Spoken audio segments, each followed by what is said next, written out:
¿Qué es lo más atroz que has presenciado? ¿Maltrato animal? ¿Violencia en la calle? Tal vez alguien te ha contado una historia macabra.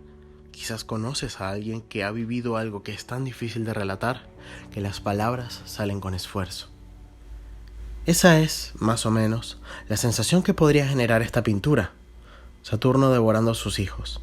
Una representación icónica del mito griego del titán que, para permanecer en el poder, intentó acabar con su descendencia.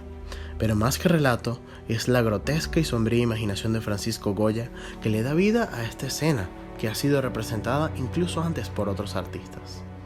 Esta obra magistral, actualmente localizada en el Museo del Prado en Madrid y pintada con la técnica del óleo sobre revoco, pareciera jugar con nuestros sentidos, con nuestras pesadillas o incluso con nuestros miedos más profundos y retorcidos. El acto caníbal de Goya es una interconexión del estadio emocional de este ilustre español, plagado por una decadente salud física y en consonancia con las dificultades de una época dura para España. Lo más curioso de este sombrío poeta de la pintura es que su obra era sumamente ecléctica. Retratos, paisajismo, bodegones, escenas mitológicas, un tanto menos trágicas. Una recolección de pinturas que se extiende entre 1746 y 1828, más de 80 años. Pero el giro dramático en su estilo se marca a partir de 1820, cuando se muda a una nueva casa y empieza a plasmar en sus paredes 14 pinturas, entre las cuales está el famoso Saturno, que se convirtieron en las famosas pinturas negras, máximas representaciones de Goya como artista.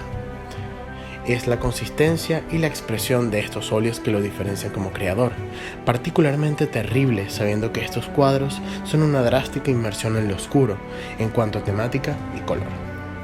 Pero entonces, ¿por qué este cambio tan dramático es lo más representativo del pintor y no obras menos tenebrosas y de la misma elaboración? Aquí entra en imagen el factor de la salud de Goya, que en aquellos años empezó a decaer gravemente por una enfermedad especulada continuamente por los investigadores.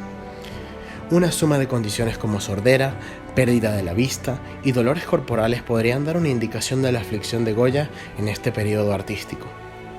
A esto se suma el descontrol político del conocido como Trienio Liberal, un periodo complicado de España plagado de alzamientos y censura política, aspecto que más adelante en su vida no estaría presente y le permitiría crear con más potestad propia sin miedo al castigo del gobierno.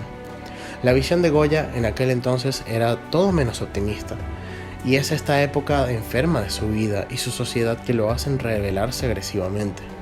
Simbolismos, sátira descarada de figuras y personajes religiosos, actos de violencia primitiva entre humanos, un desfile lúgubre y misterioso que suele también atribuirse a una mente deteriorada en medio de todas las tragedias que los echaban. Sin este sufrimiento, ¿habría sido posible la existencia de estas obras? Eventualmente hubiera terminado siendo la misma persona si no hubiera sufrido estas aflicciones. Es una evidencia irrefutable que esta serie de pinturas dantescas son únicas en su conciencia, su intención caótica también, que podría significar muchas cosas o nada más que lo que se ve en la pintura.